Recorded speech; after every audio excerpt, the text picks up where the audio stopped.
I'm really excited tonight. I'm always excited to share any time I can with a dear friend of mine and my sponsor now for 53 years.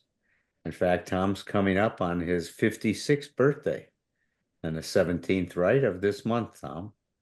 And God, our relationship started back in 1971 in July is when we met a long time ago. And when I was writing this new book, The 12 Essential Insights, and I came to this chapter, I knew that, if you were willing, that if you shared your story, it would touch so many people because there's so much magic in it and also so much wisdom in terms of the path that kind of unfolded in front of you. So I'll just turn it over to you and let everybody experience the wonderful you that I've known for a long time.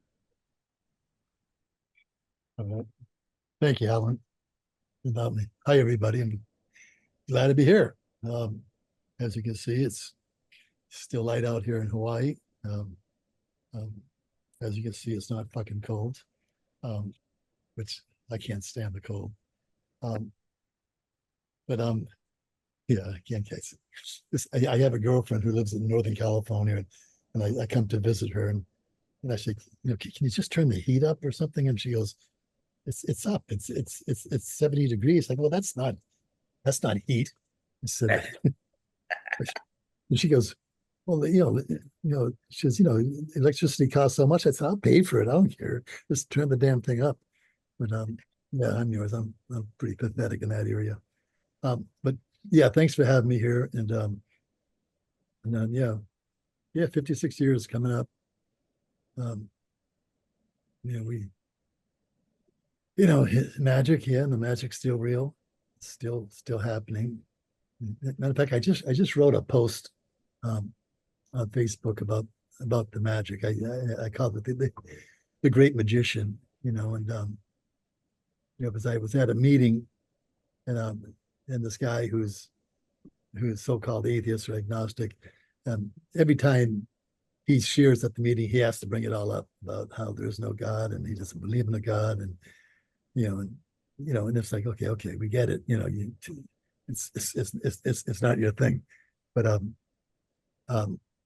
and really, I don't really care. I just matter. If a person gets clean, is able to stay clean and sober. I don't care what you believe or don't believe. You know, this is a life-saving program, and that's what we're all about. So yeah, so I wrote this little post about the great magician. I said, okay, so so if you don't believe in God, um, and you ever get up and you've seen a magician get up, and really a good magician, and they do these tricks that just will amaze you. Yeah, I mean, you cannot figure out how in the hell they did it, and it's trickery, but still you can't figure out how they did it, you know, um, and and of course their reply is, it's magic, and it's like, so I do magic myself, not a lot of big stuff, but I do some sleight of hand and some props and stuff, and mostly with kids, especially when I'm traveling. Um, but and I always love the look on people's faces, particularly the kids, like, wow, man, do that again, and it so there is something about our life when things happen that we can't explain, and so yeah, I don't remember what Alan wrote in his piece about how I got clean, but it's I'll try to keep it real short. But yeah, basically, I got out of a mental institution for the criminally insane and hit the streets, and I was back on drugs again. Couldn't stop using, and a friend came by my house to see if I had any drugs, and he had just come back from Hawaii, and he somehow inspired me to go to Hawaii and get the hell out of Venice, California, um, where I was probably going to die, and so, but before I left, he said, show me pictures. He goes, go out to the North Shore of Oahu. That's where all the hippies and the surfers are. He goes, and you'll fit in good out there. And then he came across this one picture of this older woman. He says, but if you get a chance, you should look this lady up. She's really cool. Her name is Flowbird, and she's an alcoholic, and she's really spiritual, and all the hippies like her. And I wasn't that impressed. It's like, spiritual alcoholic. I hadn't even heard of a sober alcoholic. Um, but I landed at 11 o'clock at night. Um, uh, the last drug I had is I smoked a joint on the airplane. Um, there was a guy my age sitting next to me, and I gave him the other half of the joint, and he smoked it. And time we got to Honolulu, I said to get, it's 11 o'clock at night. I have no idea which way the North Shore is. And he says, well, my girlfriend's coming to pick me up. So let me ask her if she'd be willing to take you out there. So, she said, yeah, so they drove me pretty much all the way out to Sunset Beach. And I slept on the beach, and I remember waking up in the morning and seeing Hawaii the first time in the daylight. It was absolutely beautiful. And then the reality hit me. What in the hell did you just do? You're in the middle of the ocean. I had $40. I had a one-way ticket. And it was like, great brainstorm, Tom. Go to Hawaii. Now look at you. The story of your life. You do without thinking. You just do. And as I sat there, there's nobody else on the beach. And it must have been on a deserted island. And all of a sudden, I remember there's a little green Nash Rambler pulled up, and I watched this woman get out of the car, and she walked down to the beach, and she was looking out at the ocean, and I recognized her. That's that lady in the picture. And I walked down to her. I says, "Your name Flowbird?" And she goes, "Yeah, that's me, sweetheart." And I started mumbling about my friend and his dogs, and she just looked at me. She says, "Okay, why don't you put your things in my car and come on back to the house?" And I did. I put my things in the car, went back to the house. There's a guy and a girl in the driveway my age. And we talked for a little while, and then she told me, "You're probably tired after the trip. Why don't you go down and lay down in one of the rooms?" And I did it. I slept all day long and all night long. And woke up, and just my whole body was just vibrating, buzzing. And I hadn't used any drugs. I had drugs with me. And but I walked out into the living room, and I felt something in the room. I felt something. I felt the presence in the room, and I remember even the words forming in my head saying, "Whatever this is, it's good. It's good." It's almost like it was good, and it's like I'm safe. And that woman came up to me, and I see how I was, and I try to give her my $40, and she says, "No, let's just take it a day at a time. Let's try to keep it simple." And then later, that the guy there, I slept in the same room with him. He told me, I had woken up at 4 in the morning and seen Flaubert walking by with a cup of coffee, and I said to him, I said, "Well, I guess Flaubert couldn't sleep last night, so she was up early in the morning." He says, "No, she gets up every morning and does her prayer meditation, her 11th step, And she says, yeah, matter of fact, she talks to God." And I go, "Get the fuck out of here." She doesn't talk to God. He goes, "No, she talks to God." And I go, "Okay, whatever." And he says, "As a matter of fact, when she went down to get you on the beach, she woke me up, told me I had to get the car started. Because she says, I have to go to Sunset Beach." And I try to tell her, "Go across the street to the beach." And she says, "I have to go to Sunset Beach." And, so, of course, she picked me up, brought me home, and here I am 56 years later, I've never used. And so that was magic, okay? You know, Nobody talked to me anything about God, nothing, nothing. It was just some extraordinary events started happening that just changed my whole life. And, then the process starts, the whole process of, um, I remember saying to her at one point, I said, "Okay, so I'm reading this big book, and it's talking about spirituality and God and stuff." I said, I don't believe in God, and I don't even know what spirituality means." And she says, well, spirit means unseen. I go, okay. And she goes, says, you can't see it, but it's there. I go, okay, okay, if you say so. And I said, okay, but according to this book, I have to become spiritual. And she goes, just no, sweetheart. She says, you can't become something you already are. She goes, with these 12 steps will do, they'll help you uncover and discover what your true nature really is, which is spiritual.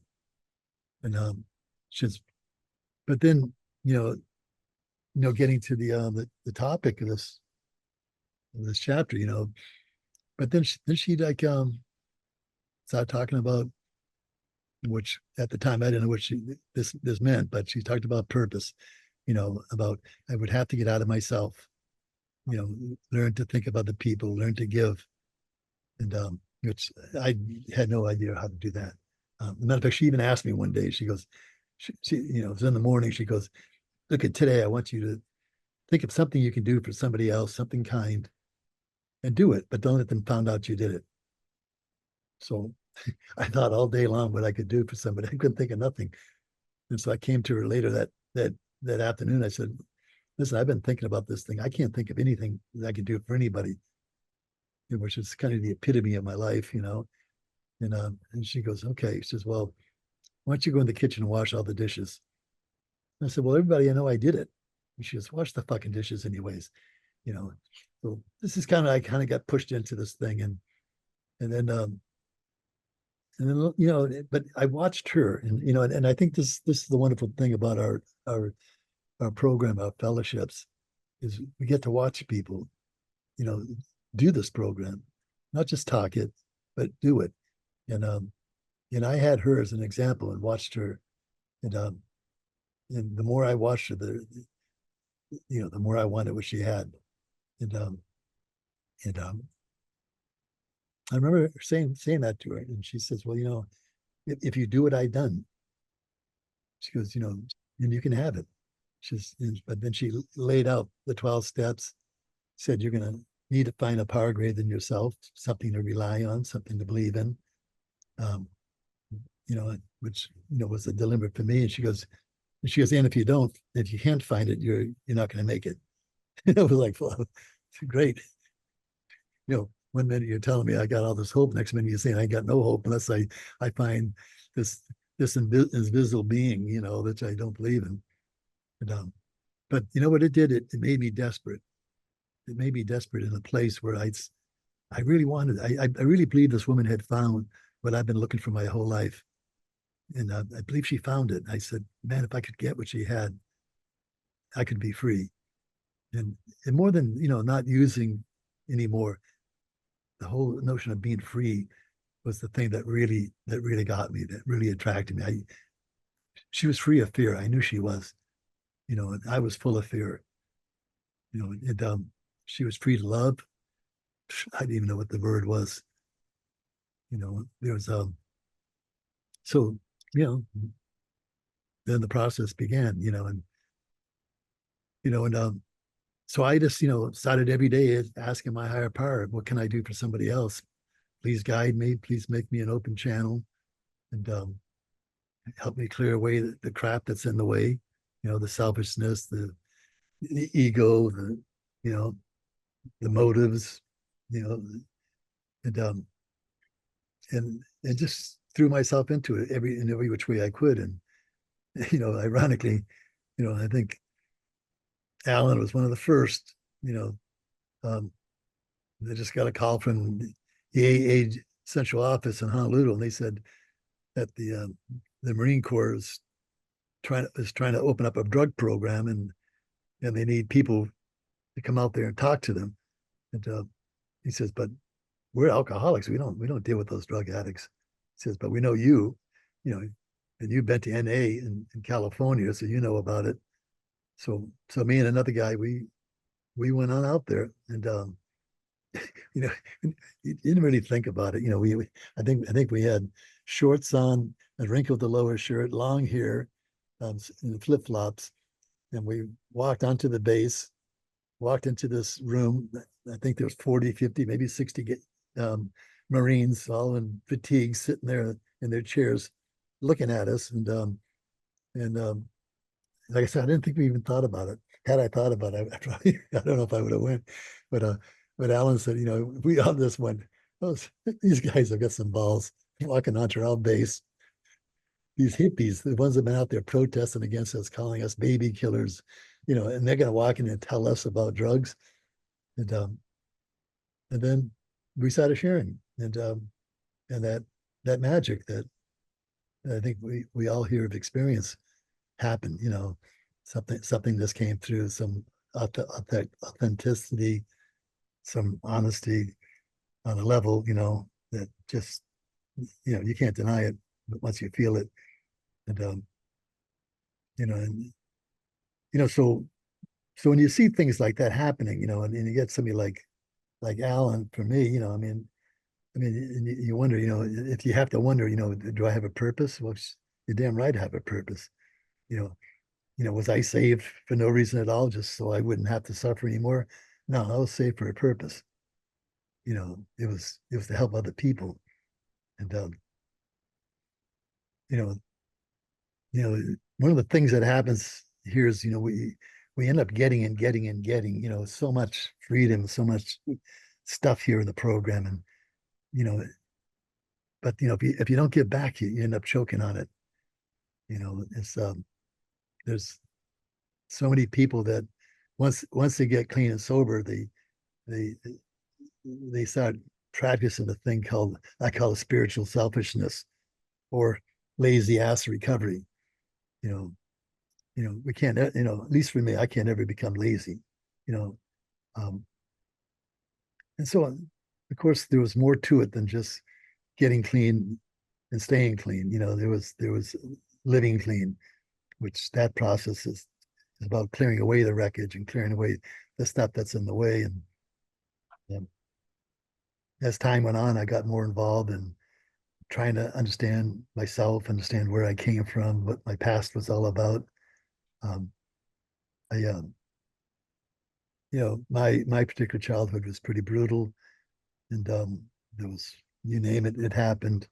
Um, and yeah, I remember reading in the AA literature where it says alcohol was just a symptom of a deeper underlying problem, and yet it didn't go on to explain what the deeper underlying problem was.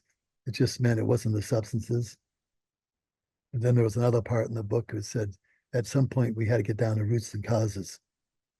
And and I thought about that, so I'm not going to do that. Freud's dead. It's like, you know. But yeah, I had to get down to roots and causes, and as we say, when the student's ready, the teacher appears, or the method appears, or the discipline, or whatever. But eventually, something happened for me where after 21 years clean, you know, I had an amazing life. I was married by then. I had 3 children. They were great. I had my own business. Just bought a house in Hawaii. Um, Loved my wife. She loved me. Um, and I remember saying to myself one morning, boy, I think I finally got this thing they talked about, this self-esteem thing, because I feel so damn good. I feel so connected. And then this ugly little stirring in my gut said, no, you don't have self-esteem. It says you have other esteem. You know, take away all this stuff, and who are you? You know, and I knew I still hated me. I knew I still thought I was a piece of shit. You know, I still wasn't worthy of anything. And within weeks, things started happening. My marriage started to dissolve. My wife, just couldn't take it. And I think the thing that kept us together in our early marriage was she was a stone codependent. And and then one day she picked up a book called Codependent No More, and I was no more. Uh, so I always tell, when I share that, I always tell guys, if you see that book around the house, get rid of it. And um, but anyway, she broke free. She broke free, and oh my God, she just started blooming.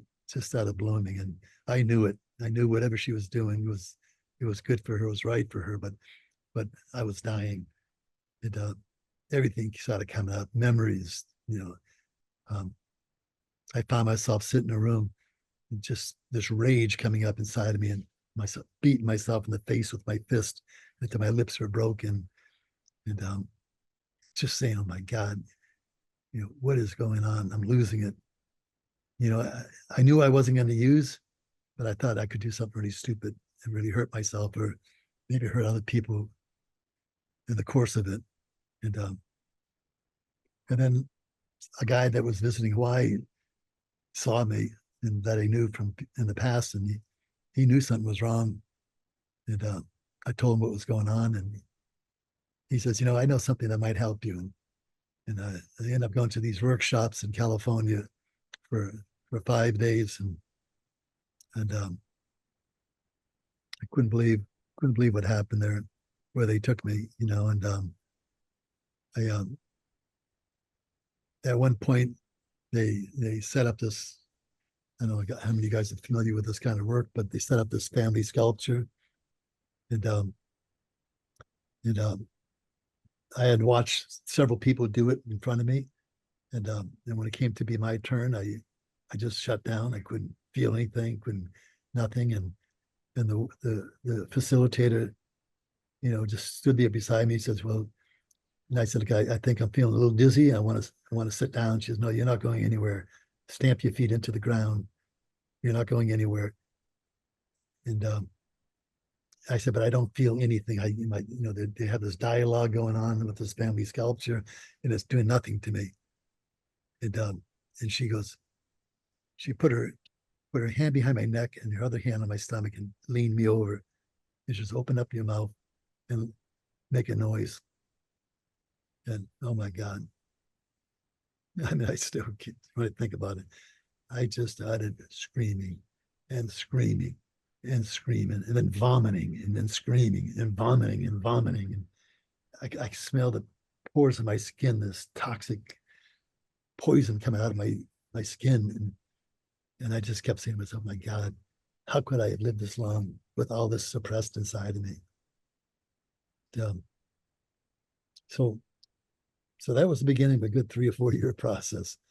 Um, but what finally came out of it um, is I finally realized who this guy Tom McCall is. He's a good man. That there's virtually nothing wrong with me. Yeah, I've got definitely I got baggage, but there's but I'm okay. And I do have purpose here, and I have amazing purpose here. And you know, from that point on, that's like I said, that was 30 something years ago. It's never changed. It's never changed. I've never felt that feeling in my gut like there's something wrong with me, that I'm not okay. Um, you know, I learned these great affirmations that really helped me. Um, and but like anything, in this process, it won't happen by osmosis. It happens by work, by taking the risk, jumping into it, doing it. And um, I'm not afraid to do that kind of stuff anymore. I'm not afraid of what I'm going to see. I know what I'm going to see. I know what I'm going to see. I'm okay. I know this guy Tom McCall. You know, there's nothing about it that scares me anymore. Um, so yeah, and Alan, you got to tell me if I'm talking too long. Oh, no, you're doing great. Go ahead. Okay, or Tom. Um, but I then I I got some kid out there screaming his brains out. I don't know who it is, but but they but then then I married. I got remarried. And married this woman that it's just a great fit. Great fit. Very different than my first marriage and stuff. Hang on a second. Hey, cool it. Okay. So yeah, so I yeah, they were standing right underneath my deck, yelling at. I don't know what they were yelling at, but but yeah, so and we just had this amazing marriage for 24 years. Both of us traveled around the world. We did a lot of stuff with NA, with the Asian Pacific Forum. I was on the board of trustees for years, and then on the role board. So they sent me all over the world doing stuff. And you know, and then after I got off those boards, she got on the boards, and then she was traveling everywhere, and I was going along with her. And we so just before the pandemic started, um, we went on a long trip, and she was having problems walking up the stairs.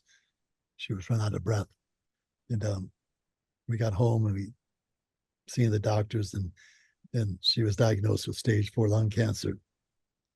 And so we knew what that meant, and and then it, and then it turns out she qualified for this great drug, and that the insurance company paid for it, um, we thought, okay, maybe we could squeeze 5-10 years out of this thing, and then we both got COVID. We were some of the first people in Hawaii to get COVID, and she had been diagnosed with leukemia 20 something years ago, but had never been symptomatic, and the COVID kicked it loose, and from that point on, you know she couldn't make any platelets or white blood cells. And so we spent the whole pandemic, going back and forth to the hospital twice a week, getting infusions. And and we knew she was going to die. And um, you know, another beautiful thing about our fellowship, boy, did they ever step up. She fell down the stairs on the one morning on the way to the hospital, broke her hip and her leg bone. And I mean, Jesus. And so we had 3 flights of stairs going upstairs. I said, okay, I'm going to build her an elevator or something. And I mentioned it on the Facebook post. And all of a sudden I get a call from somebody saying, Tom, it's time. I said, time for what? It's time to let us help you. I said, no, we're fine. She says, no, I know you think you're fine. She says, but we all want to do something to help you. And this is our opportunity. Just let me open up a GoFundMe account for you. And within 2 weeks, we had $15,000, and and within 3 weeks, I had a lift built, and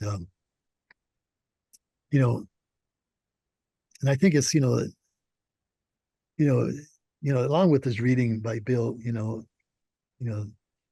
I think the thing is, about love. You know, it's one thing to be the lover, to be the giver, you know, but you can't be any lovers, you can't have any givers without someone being there to receive it. And that's a circle.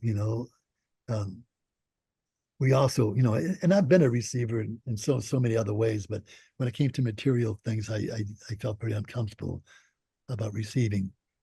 But but then it just kind of hit me. You know what, Tom, you are so loved. Tali, her name was Tali. We are so loved from so many people from all over this world, and we love just as deeply as we're loved. And you know, and there is no expectations from anybody. We um, so yeah, so she passed away. It was actually, my prayer was, please God, if she's got to go, take her swiftly, take her without fear, being scared. And she was starting to get weaker and weaker and weaker.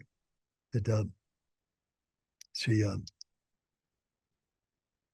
we went to the TV room one night, and I made her some food, and she took a couple bites and says, "Oh my God, this is delicious." And I went, "Score!" I was able to find something she could eat. And then I looked over at her, and she was sitting straight up, and I said, "Tali, you okay?" And she didn't say anything. I said, "Tali, are you okay?" And she didn't say anything. And I got up and I stood in front of her, put my hands on her shoulders, and looked in her face.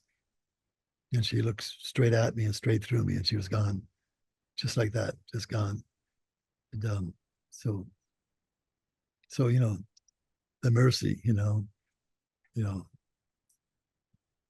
and it's funny, um, and I don't know, it's just because I've seen so many people pass away over the years, people that I've been close to, but you know, I you know, I don't mourn, I don't grieve, I I celebrate, I cry, yeah, absolutely, you know, do I miss her? Absolutely, you know, um, but no, I don't mourn and I don't grieve in that way. It's like life goes on, and I'm 77 years old today, so you know, who knows? I might have another. If I'm lucky, I got another 15 years on this planet. Um, but yeah, and then my sponsor, the guy who told me about this one Flowbird, you know, he passed away too. And then a very close friend of mine in Japan, the guy who started the fellowship in Japan, he passed away. Three big anchors in my life, and I used to call up Alan and this other woman, Nancy Sobel, Dr. Nancy Sobel, because they're both psychologists. And I'd say, hey, you guys, am I okay?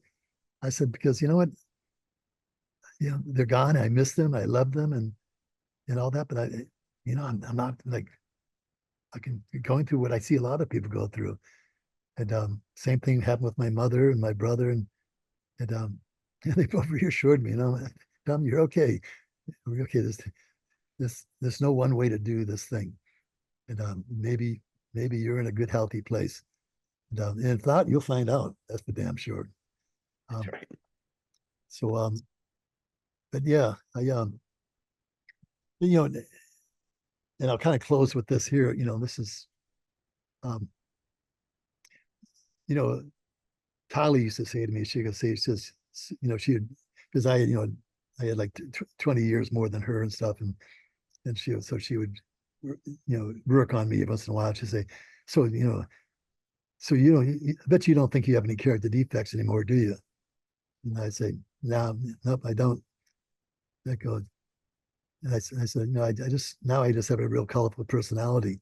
And she'd say, oh, you're so full of shit, and then, and then she'd say to me, so what step are you working on? I go, I'm not working on any step. I said, I said, said the program is 100% integrated into my life. The principles are who I am. It's what I do. I don't have to work them. It's a natural part of my life today. And it's just so you're not working on anything. I go, okay, let's look at it this way. You know, at that time I was 74 years old, I think. And I said, I'm 74 years old. I might have 10, 15 years left on this planet. Do you think I want to spend the next 10 or 15 years working on myself? Or how about spend these next 10 to 15 years enjoying all the wonderful gifts that this program has given me, the freedoms, the ability to love and have fun with people, to celebrate life all the time. I said, yeah, I think, in NA we have a reading called We Do Recover. And I don't think people see it the way I see it, but we do recover. In other words, we do get to a place where all this stuff has become a part of us, and recovery is a part of us. So yeah, so thanks for asking me, Al, and sure love. Tom, I'm gonna ask you to share a couple things that I know are experiences you had. Do you Okay. remember when you had to get the coffee when you were with Flowbird and she said, go get coffee? Share that part and then share what happened when you were over in um Iran, I believe it was, when you were Yeah, at that one meeting that you were sharing at. well, the coffee thing was, we were all living on the Big Island in tents, and I would go into these dark nights of the soul, where everything was black. I didn't believe in anything, I just was just all negative, and it I try to call it, I was in a depression, but Flaubert wouldn't let me. She says, it's pains of spiritual growth. It's not depressions. She goes, when you turn your will and your life over to the care of God, you got to realize you're not giving God a whole lot to work with. So he's got to take all your crap and use it to get you to a place where you can be free. And but while I'm sitting there one morning in this tent with her talking, trying to get spiritual, I think this other guy who was in the group came walking in the tent. And he goes, "Hi, everybody." He goes, "Hey, I'm going to do some laundry. Anybody need any laundry done?" And meanwhile, he's picking up stuff on the floor of the tent and sweeping this. And he says, and I'll be going up to the store later on too. And if you guys need anything at the store, I'll get it for you. And and and then he left. And I looked at Flaubert and I said, what's his problem anyways? Was he, is he hyper or something? And she goes, no, sweetheart. She goes, he's thoughtful. I thought, and then she looks at me and she goes, passed me on the knee. She says, that's okay, sweetheart. She says, you just have not been given the gift of thoughtfulness yet. And well, wasn't sure how to take that, but later on, I went into another one of these dark nights and I'm just, just can't come out of it. I'm this negative, people can't stand to be around me. And, and I, and I said, okay, God, please give me the gift of thoughtfulness. So a week or two later, I'm in this house with a bunch of people sitting around, and I decided to get up and get a cup of coffee. Only this thought came in my head: once you ask everybody else if they're like a cup, and I thought, fuck no, they can get their own cup of coffee. And then this thought said, if you don't, you're going to use and you're going to die. I go, I'm not going to use and die if I don't get them a coffee. And this thought says, go ahead, rebel. So next thing I'm saying, okay, anybody like a cup of coffee? And oh yeah, Tom, yeah, 2 sugars in mine, no cream, egg cream in mine. I go in the kitchen, I'm making up all these coffees, and I'm just about to turn around and say, okay, your coffee's ready, come and get it. And this thought said, no, bring it out to them, serve it to them. Man, I felt this wave of humiliation come over me. Like, no, man, I would be a chump, go out there and serve it to them. Like, and then the thought came in, if you don't, you're going to use and you're going to die. And I thought, I'm in a life and death crisis over a fucking cup of coffee. I should quit drinking coffee, you know. But then I just did it. I went out and handed everybody their coffees. And everybody said exactly what I didn't want to hear. Oh, thank you, Tom. That's so sweet of you. How thoughtful. Like, gosh, shut up. Just take your goddamn coffee. But from that point on, it never stopped. Every time I wanted to do something, this thought would come in my head. Why don't you ask so and so if they would like that? I don't even like so and so, and we have that saying, and God will do for us what we can't do for ourselves. Which it's been a lot of that in my recovery, a lot of that. Um, so so yeah, so the yes, things never went back to that point where I just could get away with just thinking of me and only me. Um, and I think the thing that Alan wanted to share about was, I had been to Iran a couple of times, we, with NA, I was on the row board, and the fellowship there had really grown huge. There's 500,000 addicts in recovery in NA, and these guys are amazing the way they work the program. They're the religious leaders, the mullahs, the ayatollahs, the government people, they love NA. You know, um, it's like we don't want any money from them. We stay out of religious issues. We stay out of politics. We just want to help people and their families. What's not to love about us? You know, I'm sure a lot of guys get to have a bad impression about Iranians, but believe me, they're beautiful people. It's a beautiful country. It's they hate their own government. As a matter of fact, I was like, they were taking me around Tehran one day, and in this Jewish section, and I was saying, and there was all these Jewish shops and everything, and I said, I thought Iranians hated Jews. And they go, yes, no, we don't hate Jews because he says we love Jews. He says, we hate Israelis though, we hate the Bush administration, but we love Americans, and I guess that's kind of the way it is around the world. It's like the people of the people. But but it, but we traveled to the city called Shiraz, and we were told, I think this is a story that Alan wanted me to tell, and we were told that they wanted us to speak at a big meeting in the afternoon, and so I'm thinking a big meeting, 100 people, it was in the afternoon on business day, and we had just got into Shiraz, so there was no real big, you know, announcement that we were there or anything, and we were driving down the street in the afternoon. It's a work day, and all of a sudden the traffic's getting really thick, and we're inching along, and I look on the sidewalks, and there's crowds of people walking along the sidewalk, and so I think I'm in a busy part of Shiraz. Then everybody starts turning through these gates into this big open field heading towards this huge sports arena. And I'm like, what the hell? And we turn in and we start driving, and we drive around the backside, and they open up these doors, and they ushered us through and bring us up these hallways, these stairs, and we're hearing the sound getting louder and louder and louder. And they brought us out to this little area where we could sit, you know, and there's 12,000 people sitting there. And they're like and they're chanting. When they see us, they start chanting this thing. I don't know what the hell they were saying, but the whole room just vibrated this chant. I remember um, this woman that was with me, that traveled with me. She's the assistant executive director of the World Service Office. I remember her saying to me, "Oh my God, Tom," she goes, "What did we ever do to deserve an experience like this?"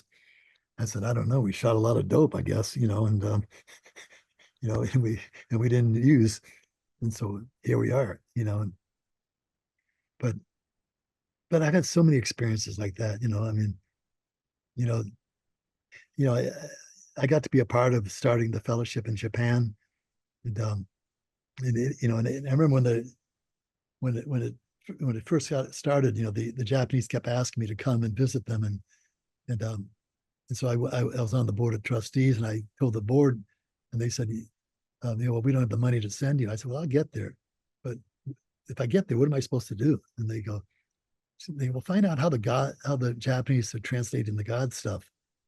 And I said, um, they said, because it was the first non-Judo Christian fellowship we had, mostly Buddhist.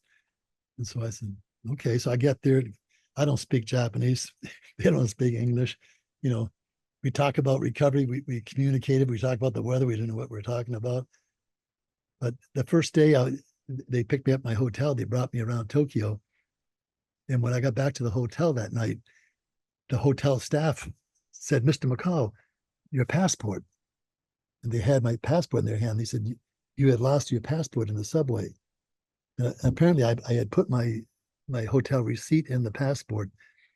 And the Japanese would consider it a great honor to find something so important and to return it. And just as they were doing that, there was about six Japanese NA members with me, and they all go, "Oh, Tom, hiya power," and you know, and at first I didn't get it, and then the next day we're walking around Tokyo, and I see these places called pachinko powers. It's sort of a combination of pinball, slot machine. They're gambling, and I said, "What are these things?" And they go, "Oh, come on." They brought me inside. And they sit me down. I start playing. I have no idea what I'm doing, but I'm winning like crazy. And the Japanese members are standing there. "Oh, Tom, how your power strong in you?" And all of a sudden I thought about it. I said, "Shit, man, these guys got what we all got. They don't know what the hell we got. We don't know what the hell we got. All we know is for the first time in our life, something's working. You call whatever you want to call it, higher power, whatever. Something magical is working in our lives. Um, it could just be the fellowship itself, the meetings where we just walk in and we feel horrible. We walk out, we feel good, and we don't know why. It's, it's not like we were inspired or somebody with great wisdom said anything. It's just there's something in the rooms something magical in the rooms that transforms us. At least I believe that. I could be making it all up, but it's worked for 56 years, so who cares? So I guess that's it, Al. That's great, man. Thank you so much. Thank you Mm. so much. Typically we bring in Herb and myself and Tom, if they're here tonight. I'm here. Hi, Tom. Hey, what's that, Herb? Rutledge. Oh, Tom hey, Rutledge. Tom. What's he doing? Yeah. This is Herb Kagan. Yeah. I read your post this evening about the magic stuff. I loved it. It was beautiful. Yeah, thanks. Yeah. Yeah. Yeah, it is And real. I love what you had to say tonight too. I just, yeah, and just if tears come to my eyes. I'm proud to know you.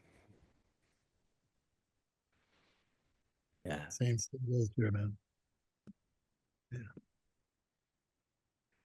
No, I just love how Flowbird said, you don't have to become spiritual. We have to we have to get you in touch with it. And it's so true, man. It's Oh yeah, with the part where she says you can't become something you already are. That's wasn't that a beautiful. great line? I mean, what That's a great beautiful. line. You know, Mhm. way what I've talked about is that we recover our lost true self, right? In this Yeah. program. That's it, man. She captured so Mhm. many of those things though, Tom, didn't she? She just had those pearls of wisdom that she would give you guys. And Yeah, it's- well, it wasn't just the things he would say, which was amazing, but it's watching her do it. I mean, I mean, yeah. I mean, that woman had more energy than. Yeah. And one short story, when she was dying, we went to the hospital and she had been in a coma for days, and I'm sitting next to her, holding her hand, and all of a sudden she starts squeezing my hand, and she goes, "Who's this? Who's this?"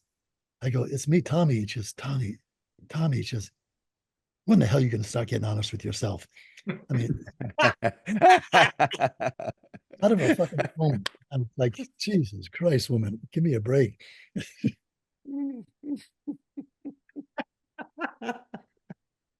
I love it. I hadn't heard that one before. That's beautiful.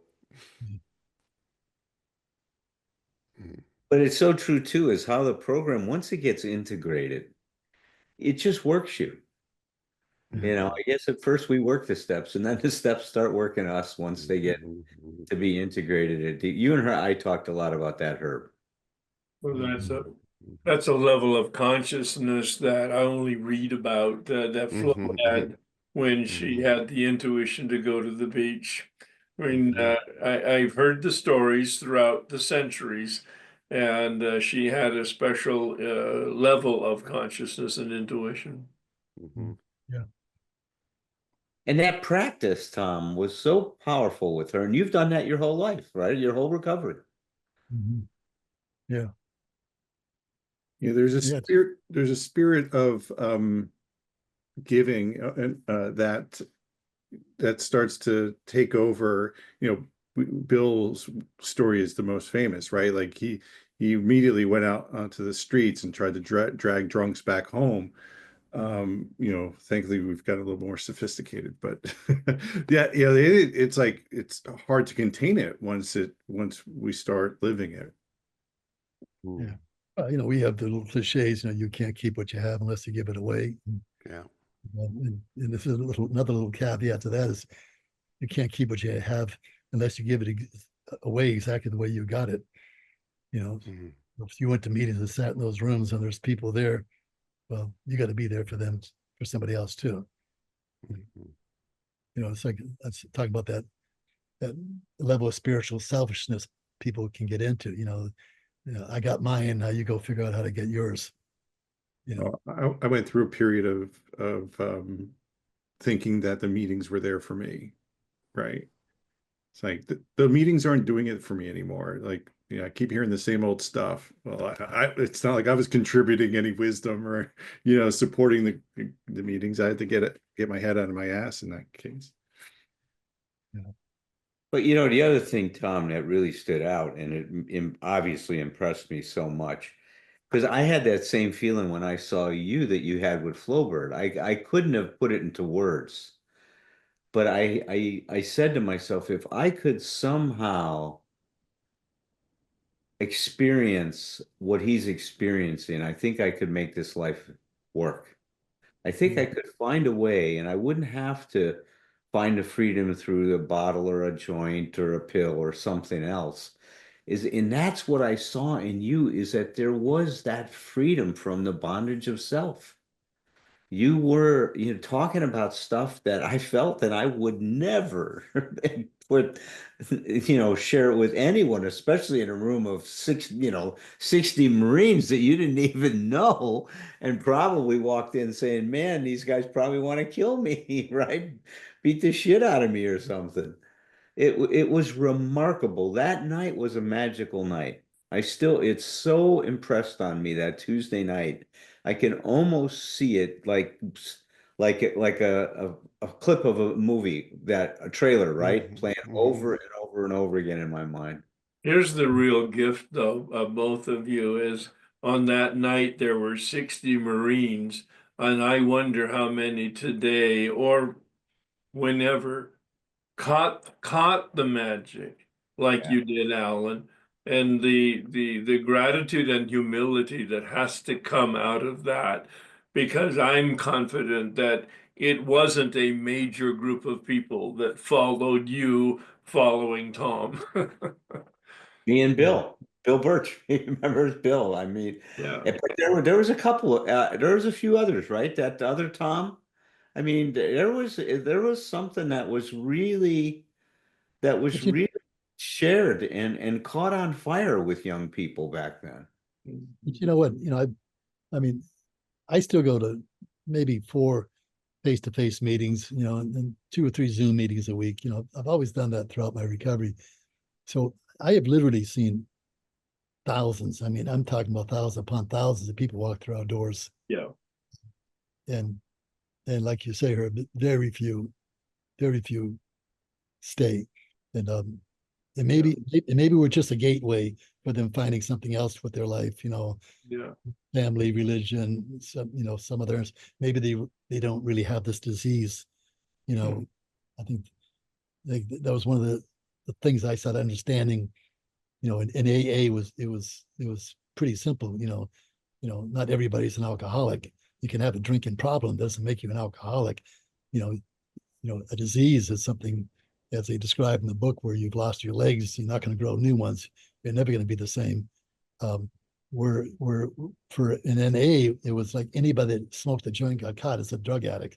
I mean, Yeah. so I think many people come through our doors, yeah, they're in trouble, they need help, but it's situational, and they move on with their lives. So I'm not really disappointed the fact that none of them stay, so many, only very few stay, you know. It's yeah, it's something I'll never either figure out anyways, it's I matter of fact, one of my great passions is to look at how we carry the message, and I mean, do we carry clear enough and honest enough that people can really get it, or do we, just, put on a show, I don't know. I just know that I've seen a lot of good people go, a lot of people die.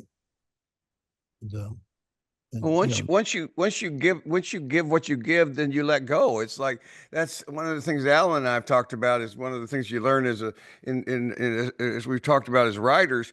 Is I had somebody tell me a long time ago. Once I've written something and put it out there, it no longer belongs to me. It belongs to whoever's reading it. If they're interested and they'll do with it what they want. It's like that my little control self wants to follow every book out there and tell everybody what to think.